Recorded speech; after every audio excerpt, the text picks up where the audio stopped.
The first rays of dawn crept over the ruined valley of Jartel, casting long shadows across the scorched landscape. Captain Adrian Edge Carter felt the impact as the drop pod hissed open, revealing the alien terrain. A harsh wind carried the scent of ash and something metallic, blood, perhaps, though not human. He was alone on a battlefield where no human had set foot before. "Insertion complete. Subject deployment successful," chirped the automated voice from his wrist communicator. "Survival protocol initiated. Mission parameters. Establish contact with Earth Command by sundown. Good luck, Captain." Adrian grimaced. Luck wasn't part of the equation. He was the first human test subject in this distant corner of the galaxy, dropped into an active war zone between the Exor and Vex alliances. Earth had chosen him for this experiment, to see if humans could survive and potentially intervene in alien conflicts. His commanders called it Strategic Integration Assessment. He called it suicide. His equipment inventory was criminally inadequate.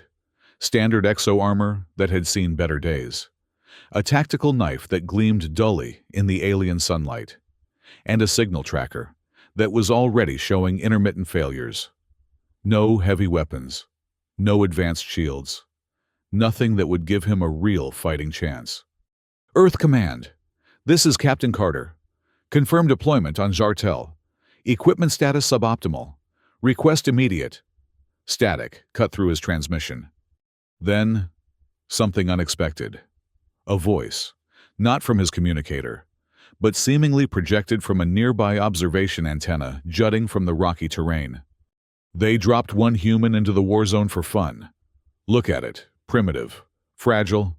It won't last until midday, let alone sundown." The mocking laughter that followed sent a chill down Adrian's spine. He was being watched, evaluated like some exotic specimen, not just by Earth Command, but by whoever controlled this section of the battlefield. "We'll see about that," Adrian muttered, securing his tactical knife and scanning the horizon. The valley before him stretched into a dense forest to the east, while jagged mountains rose to the west.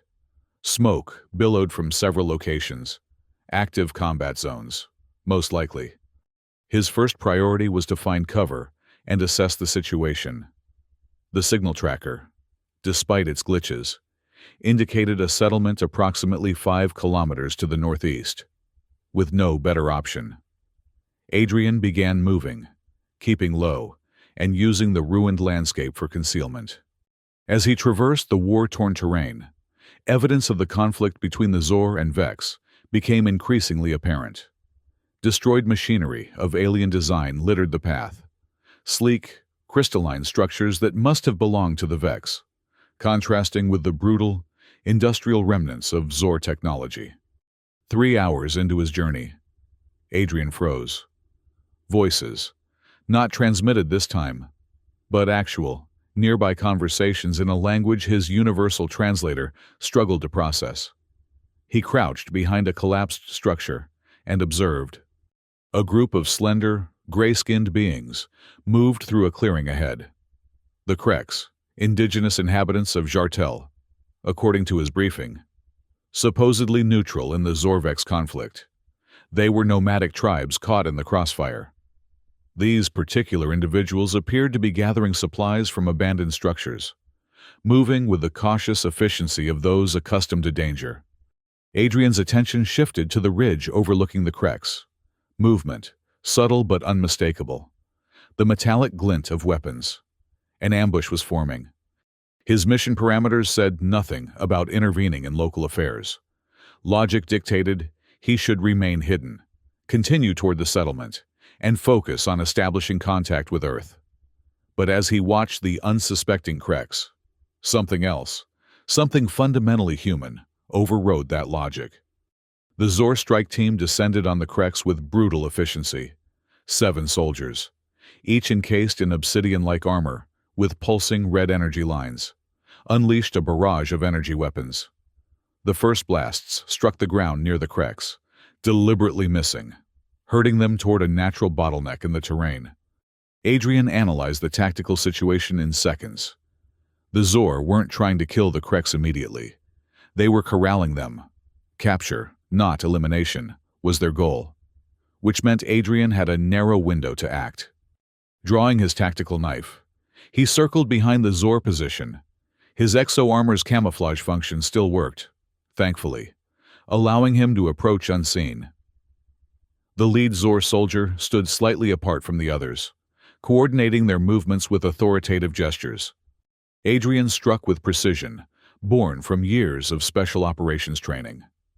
The tactical knife, enhanced with Earth's most advanced molecular edge, sliced through the weak joint in the Zor's armor at the neck. Before the alien could react, Adrian pulled the body backward, simultaneously relieving it of its weapon, a compact energy rifle of elegant, lethal design. The remaining Exor turned in confusion at their leader's sudden disappearance. Adrian had seconds to act. He fired the alien weapon, targeting the power sources visible in the Exor armor.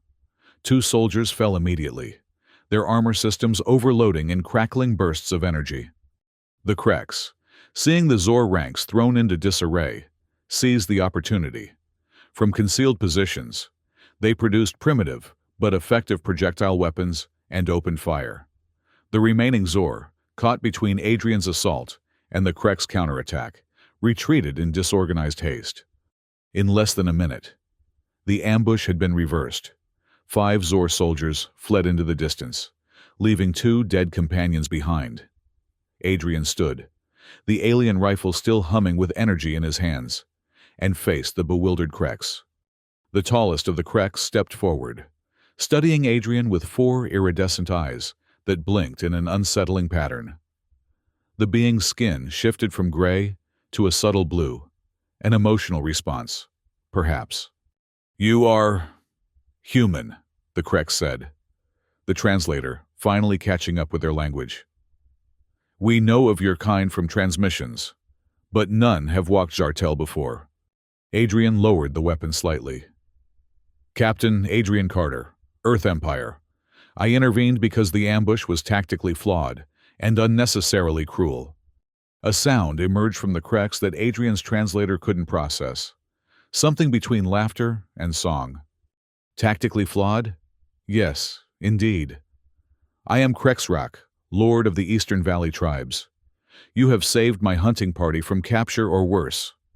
The Kreks leader gestured to the others, who had gathered behind him, their weapons not quite pointed at Adrian, but not quite lowered either. The question remains, why is a human here, alone, in our war? "I was deployed to establish contact with Earth Command by sundown. My equipment is compromised." Adrian decided that partial honesty was the best approach. "I was heading toward the settlement to the northeast." Krexrak's upper eyes narrowed while the lower ones widened, an expression Adrian couldn't interpret. "The northeast holds only death for you, human. The settlement you seek is a Zor forward base. They would capture you for study, as they have done with other off-worlders." The Kreks leader seemed to consider something before continuing. "You have shown courage and honor. My tribe camps in the forest caves to the east. We offer sanctuary until your sundown." Adrian weighed his options. The Kreks could be setting a trap, but his instincts, honed through countless missions, suggested otherwise. And with his signal tracker malfunctioning, he needed allies and information. "I accept your offer, Lord Krexrak. But understand, I must complete my mission. If your people have communication technology that could reach orbit, I would consider it a fair exchange for my assistance against the Zor." The Kreks leader's skin rippled with blue patterns. "We have no such technology. The Zor and Vex control all off-world communications, but perhaps together, we can acquire what you need." He gestured toward the forest. "Come. The Zor will return in greater numbers once they report this failure." As they traveled toward the Kreks encampment, Adrian studied his unlikely allies. The Kreks moved with natural grace, their slender bodies perfectly adapted to the forest environment. They communicated in short bursts of their native language, occasionally glancing at Adrian with what seemed like curiosity rather than hostility. "Your weapon," Krexrock said, indicating the tactical knife Adrian had resheathed. "It cut through Zor armor like water, yet you carry no energy weapons of your own." "Earth believes in testing adaptation, not technology," Adrian replied, the bitterness in his voice barely concealed. "I was deployed with minimal equipment to evaluate human survival capability." "Your leaders send you to die," Krexrock sounded genuinely shocked. "To survive," Adrian corrected. "There's a difference, apparently, in their minds." The Krex encampment was ingeniously concealed within a network of caves beneath the massive root system of forest giants, trees that dwarfed even Earth's sequoias. Hundreds of Krex moved about the subterranean community, which featured a blend of natural formations and subtle technology integrated into the living structure of the roots. Adrian attracted immediate attention. Children, or what he assumed were children, peered from behind adults, while warriors watched him with calculated caution. Krexrock led him to a central chamber where a council of elders awaited, their skin displaying complex patterns that shifted with apparent status or mood. "A human walks among us," announced Krexrock. "He saved our hunting party from Zor captivity, using only this." He pointed to Adrian's knife. Murmurs rippled through the chamber. One elder, distinguished by elaborate markings that swirled across her face, approached Adrian. "I am Sharvex, keeper of histories," she said. "We have observed human broadcast for generations, but believed your kind avoided our sector due to the conflict." "We have," Adrian confirmed. "I'm the first deployment, an experiment." Sharvex's 4 eyes blinked in sequence. "To what end?" "To determine if humans can survive and potentially mediate in the Zorvex war," Adrian said, deciding that complete honesty might serve him better here. "Earth seeks new alliances and resources. They need to know if humans can operate effectively in this environment." "And can they?" asked another elder, his tone sharp. Adrian gestured to himself. "Still breathing. But my mission isn't complete. I need to contact Earth Command by sundown, which means I need access to a communication array powerful enough to penetrate the planetary interference." Krexrock stepped forward. "The Zor control the primary communication towers. The nearest is their forward base, the settlement your tracker detected. The Vex maintain smaller arrays to the south, but they are equally hostile to outsiders." Sharvex made a flowing gesture with her long fingers. "There is another possibility. A Vex research outpost was abandoned during a Zor offensive last season. Its communication array may still function, though reaching it would require crossing active battle zones." Adrian checked his chronometer. 7 hours until sundown. "I need details: location, defenses, terrain." As the Krex elders debated providing this information, an alarm sounded throughout the encampment, a haunting, melodic warning that sent the community into immediate action. Warriors rushed to defensive positions, while children and elders moved deeper into the cave network. "Proximity alert," Krexrock explained. "Something approaches. Something that does not move like Zor or Krex." Adrian followed the Krex leader to an observation post near the cave entrance. Through a cleverly designed viewpoint that utilized the natural forest canopy for concealment, they observed the source of the alarm. A group of heavily armed mercenaries, clearly neither Zor nor Krex, moved through the forest with tactical precision. Their armor bore the insignia of the Vex Alliance, but something about their movement pattern struck Adrian as wrong. "Vex soldiers?" he asked. Krexrock's skin darkened. "No. Mercenaries wearing Vex colors. Scavengers who profit from both sides of the conflict. They hunt Krex for bounties offered by certain Zor commanders." Adrian studied their formation. 12 fighters, heavy weapons, standard search pattern. They're tracking something or someone. As if in answer, the mercenaries dragged a captive from the underbrush, a Vex. Judging by the bluish skin and crystalline implants, visible even at this distance. The prisoner appeared injured, leaking luminescent fluid from a wound in its torso. "A Vex scientist," Krexrak said quietly. "They often send researchers to study our forest. This one was careless." Adrian weighed the situation.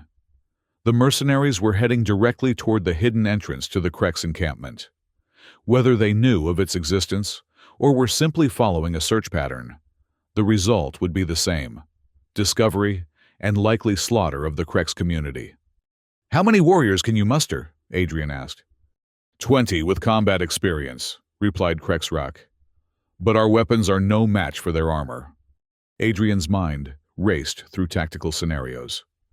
"I need 5 of your best, silent weapons only, and information. What's the weakest point in their armor design?"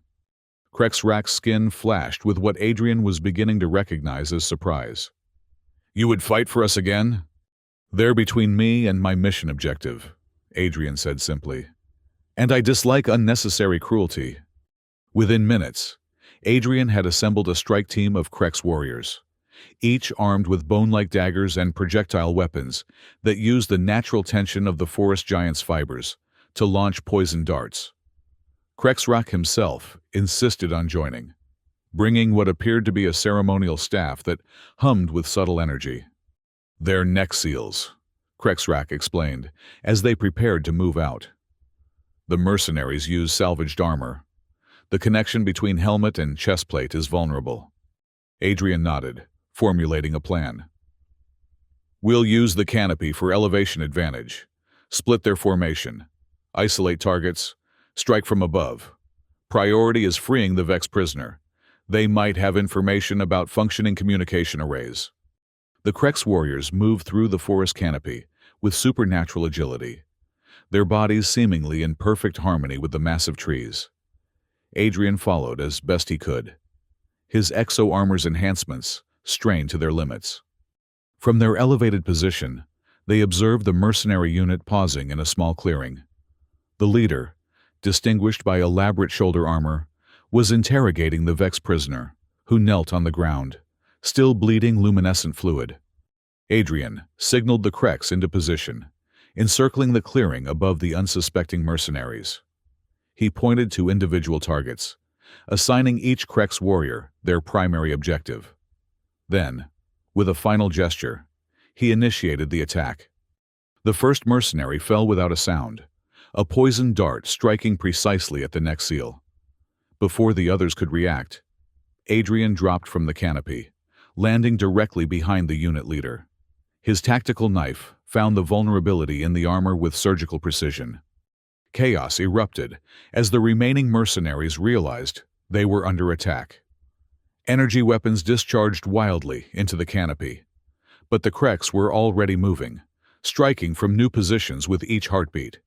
Adrian seized the fallen leader's weapon, a sophisticated pulse rifle, and laid down suppressive fire, creating space for Krexrak to reach the Vex prisoner. 3 mercenaries converged on their position, but Adrian's acquired weapon made short work of their shields. "Behind you!" shouted Krexrak. Adrian spun just in time to see a mercenary charging with an energy blade. He sidestepped, using the attacker's momentum to guide them into a tree trunk, then finished the job with his tactical knife. In less than 2 minutes, it was over. 9 mercenaries lay dead, while 3 had fled into the forest. Krexrak stood protectively over the wounded Vex, who stared at Adrian with an expression of scientific fascination despite their injuries. "A human," the Vex said, their voice melodic and precisely modulated. "Fascinating. Your tactical adaptability exceeds theoretical models." "Save your strength," Adrian replied, approaching cautiously. "You're losing a lot of whatever that glowing stuff is. Cellular regeneration fluid," the Vex explained. "Non-critical, though uncomfortable. I am Dr. Vela, Xenobiology Research Division." Krexrak helped the Vex scientists to their feet. "We should return to the encampment. The forest is no longer safe." As they made their way back, Adrian walked alongside Dr. Vela, who, despite their injuries, maintained a constant stream of observations and questions. Your intervention was statistically improbable, the Vex scientist noted. Humans have no stake in our conflict. I have a mission, Adrian explained. I need to access a communication array powerful enough to contact Earth orbit. Dr. Vela's crystalline implants pulsed with soft light. Fascinating. The Zor would capture you for study. Most Vex would do the same, though with less invasive methodology. And you? I find cooperation yields superior data to coercion, Dr. Vela replied. If you seek communication capability, I can provide assistance. My research outpost, before it was compromised, maintained a subspace transmitter. It remains functional, but inaccessible due to Zor patrols.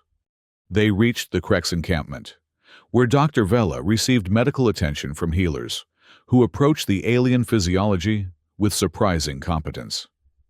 Adrian used the opportunity to inspect the weapons salvaged from the mercenaries, significantly more advanced than his original equipment. Krexrak joined him as he disassembled an energy rifle. The Vex scientists trust you. This is unusual. Scientists are often more practical than military commanders, Adrian replied. We share a mutual interest. They need protection. I need communication technology. The Krex leader's skin displayed a pattern Adrian hadn't seen before, something between concern and respect. You adapt quickly to our world. Most species require cycles to understand the complexities of Jartel's conflicts. Adrian reassembled the rifle with practiced efficiency. Humans specialize in adaptation. It's why Earth sent me, though they probably expected me to die providing data, not actually succeed. And will you succeed? Adrian checked his chronometer. 5 hours until sundown. That depends on what Dr. Vela knows about Zor communication arrays. As if summoned by mention, the Vex scientist approached, movement now fluid after the Krex healing intervention. The luminescent bleeding had stopped, though their torso still displayed a faint glow beneath bandages made from forest materials. Captain Carter, Dr. Vela began. I have conferred with the Krex elders about your situation. The optimal solution presents itself, though with significant risk factors. I'm listening. The Zor maintain a primary communication tower, 15 kilometers southwest of this position, Dr. Vela explained, producing a small device that projected a three-dimensional terrain map. It controls all planetary communications and could easily reach your orbital command. Adrian studied the projection. Defenses. Substantial. Automated systems. Garrison troops. Energy shields. The Vex scientist manipulated the projection to highlight these elements. However, I possess access algorithms from my research into XOR communication patterns. With physical access to a terminal, I could temporarily override security protocols. Krexrak leaned forward. His 4 eyes narrowed at the projection. The tower sits in a heavy XOR activity zone. Reaching it undetected would be nearly impossible. Not necessarily, Adrian said, pointing to a ravine that ran near the facility. This terrain feature provides cover to within 100 meters of the perimeter. A small team might approach undetected if the timing is right. Dr. Vela's implants pulsed with increased frequency. Timing? Yes. Zor security rotations follow precise intervals. Additionally, their systems undergo a diagnostic reset at specific periods corresponding to Jartel's magnetic field fluctuations. When's the next reset? Adrian asked. Approximately 1 hour before your sundown deadline, Dr. Vela replied. Adrian's expression hardened with determination. Then that's our window. We infiltrate during the reset, access the communication array, and I complete my mission. Krexrak made a sound that the translator interpreted as skeptical laughter. Just the 3 of us? Against a Zor stronghold? Sometimes smaller is better for infiltration, Adrian replied. But we'll need a diversion, something to draw attention away from the tower while we approach. The Krex leader was silent for a moment, his skin shifting through patterns of deep thought. The hunting parties could stage an attack on the supply convoys that passed near the eastern perimeter. It would draw security resources away from the tower itself. Dr. Vela manipulated the projection again. Tactically sound. Azure protocols prioritize resource protection over perimeter security when threats are detected at transport nodes. As they refined the plan, Adrian felt a familiar sensation, the clarity that came with committing to high-risk operation. Earth Command had dropped him into this war zone as an experiment, expecting data on human survival capability. Instead, he was about to give them a demonstration of human adaptability that would exceed all parameters.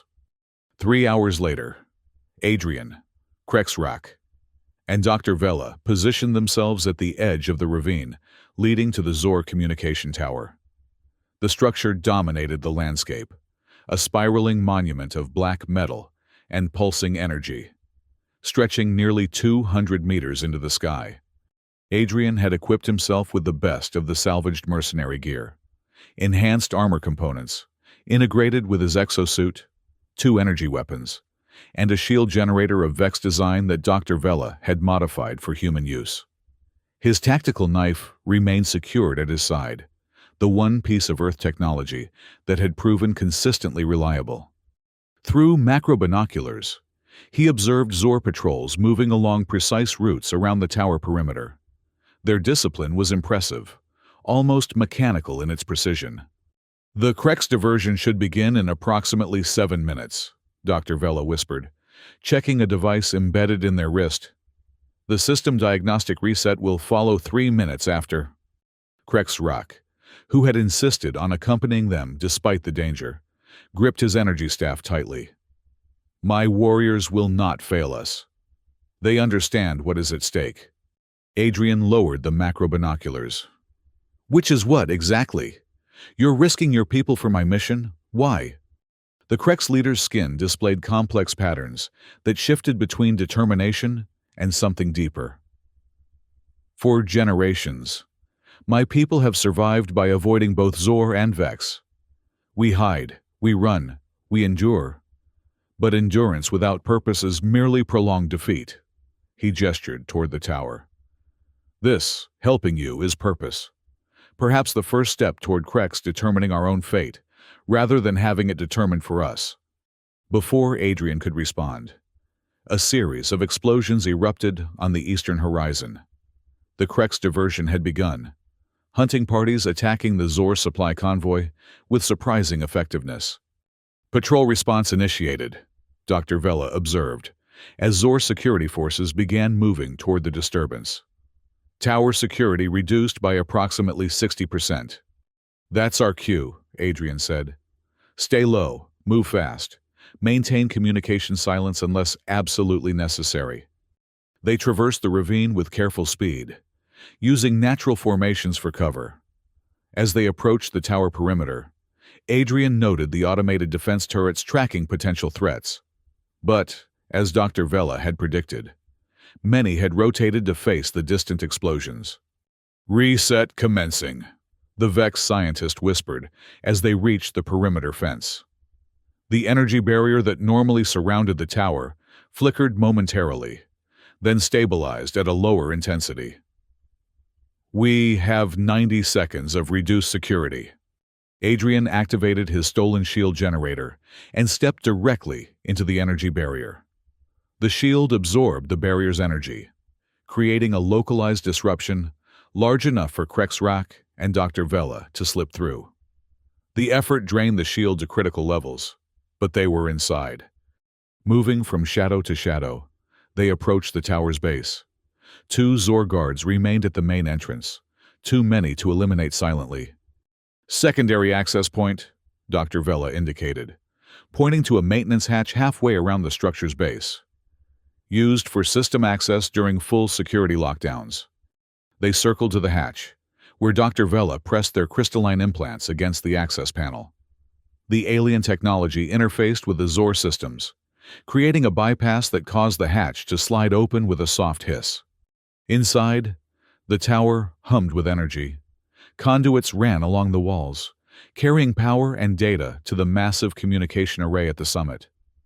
Adrian checked his chronometer. 3 hours until sundown. The central lift is our fastest route to the transmission level, Dr. Vela explained. But it will be monitored. Maintenance ladders? Adrian asked. Krexrak pointed to a narrow shaft set into the wall. There, but it extends the full height of the tower.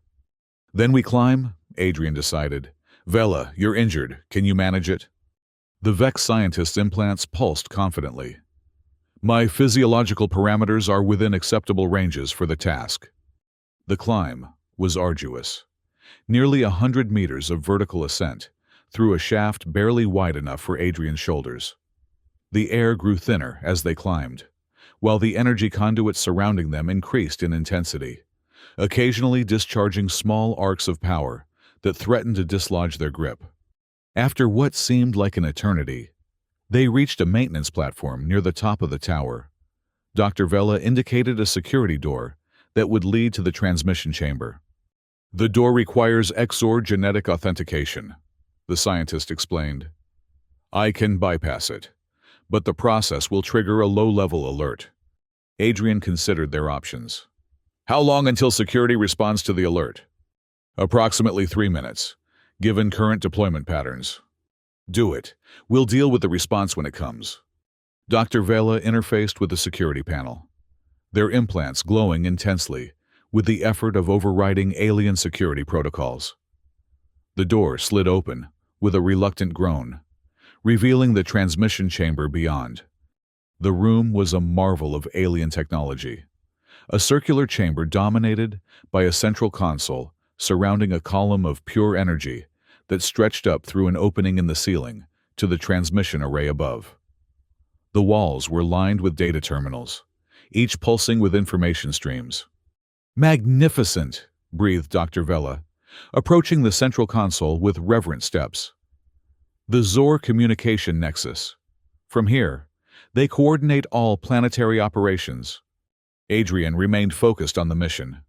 Can you access the transmission array? Yes, but security countermeasures will activate once I begin the process.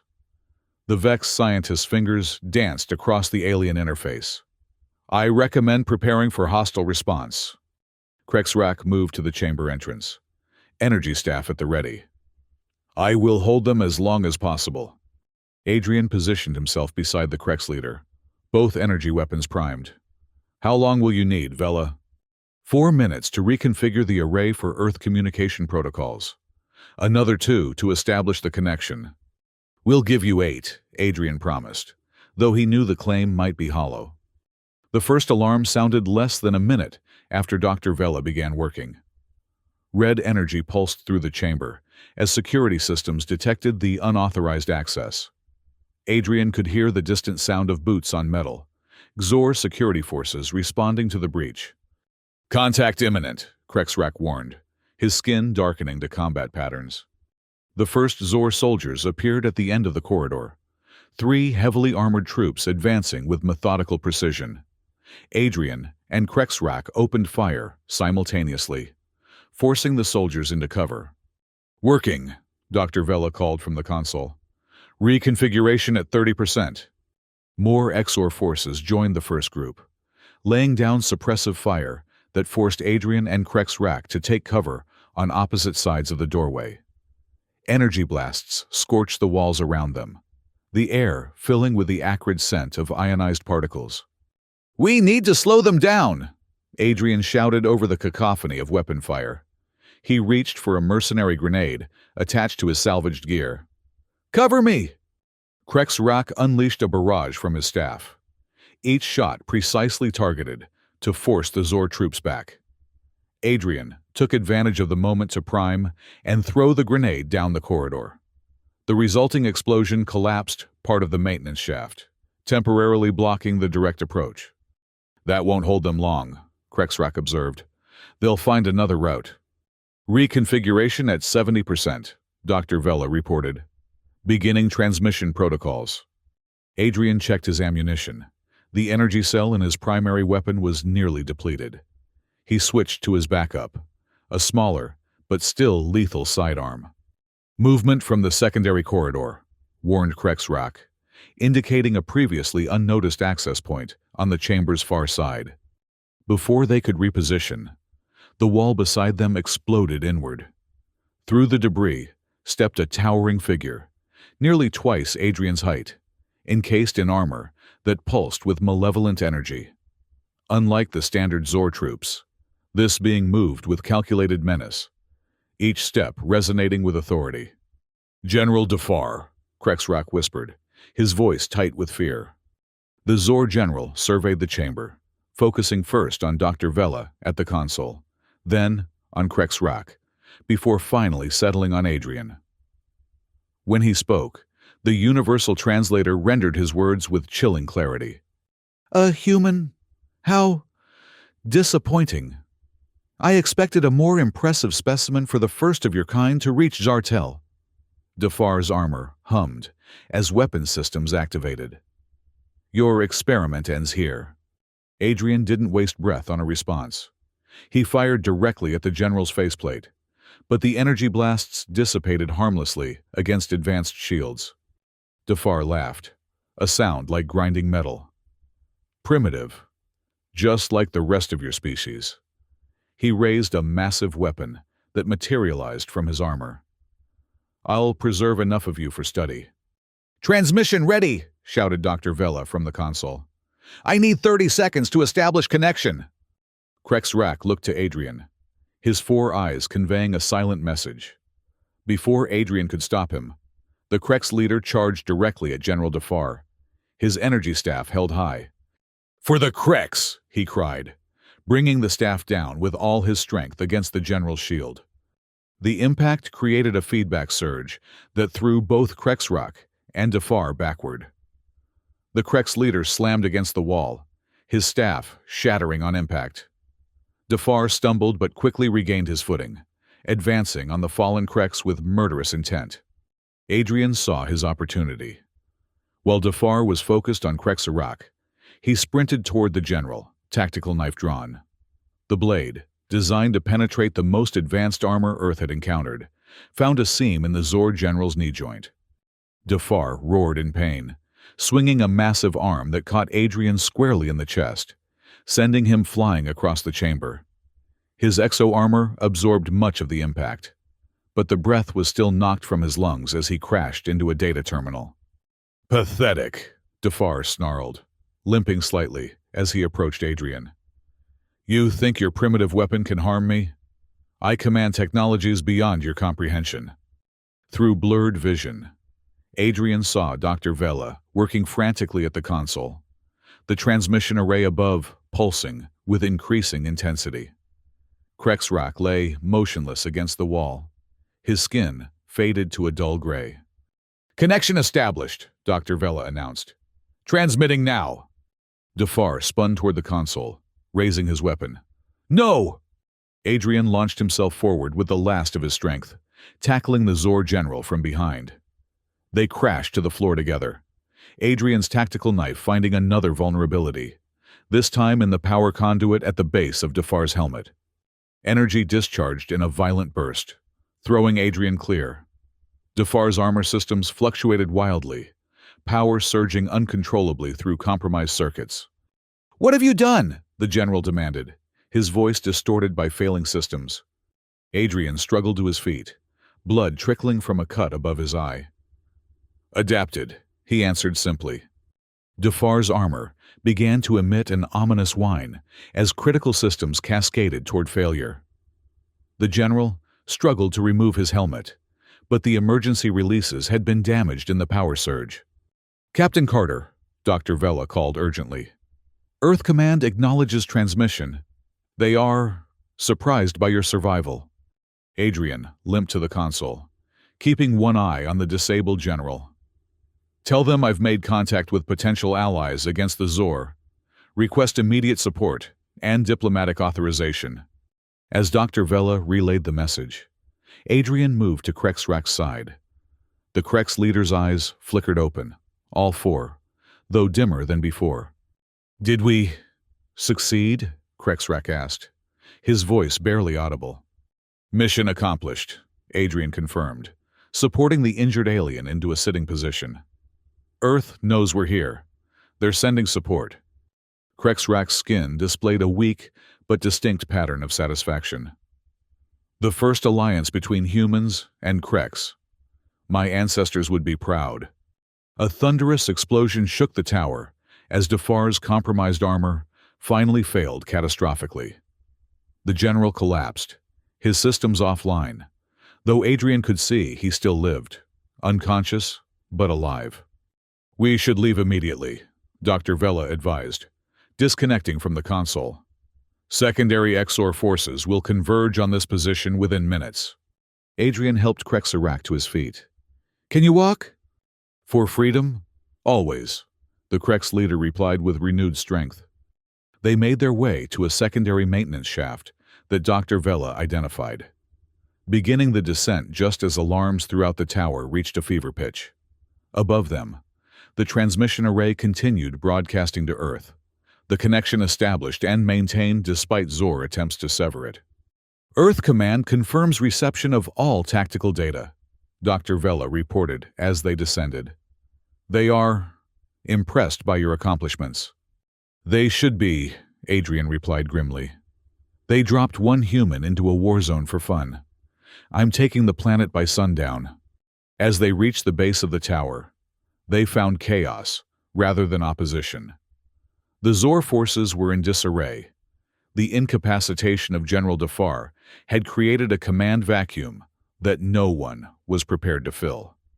Automated systems activated emergency protocols, focusing on securing the general rather than pursuing intruders.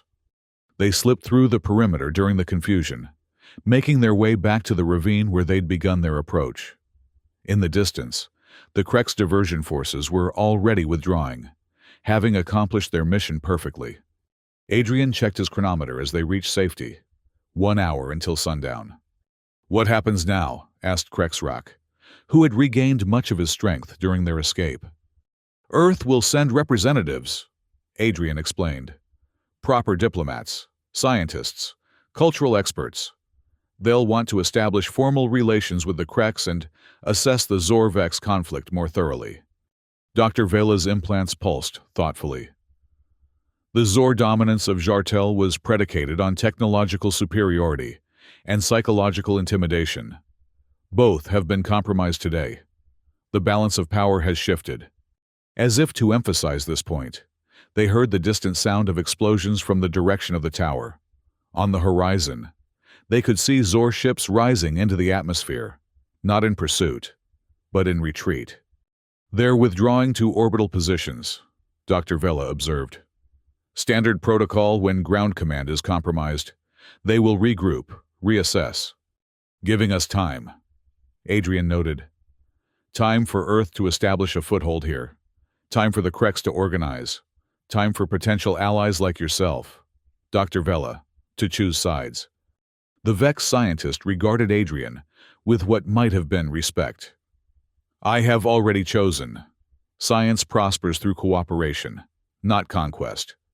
The Zor model is fundamentally flawed. As they made their way back toward the Krex encampment, Adrian reflected on the day's events. He had been dropped onto Jartel as an experiment, a test subject expected to provide data on human survival capability. Instead, he had established first contact with 2 alien species, neutralized an enemy general, and potentially shifted the balance of power on an entire planet. Earth Command had wanted to know if humans could adapt to the conflicts of this distant sector. They had their answer now. The sun began its descent toward the horizon, casting long shadows across the war-torn landscape of Jartel. By the time it disappeared completely, by sundown, the planet would never be the same. The Zor retreating, the Krex emerging from shadows, and humanity arriving not as observers, but as allies. Captain Adrian Edge. Carter smiled as he looked toward the gathering darkness.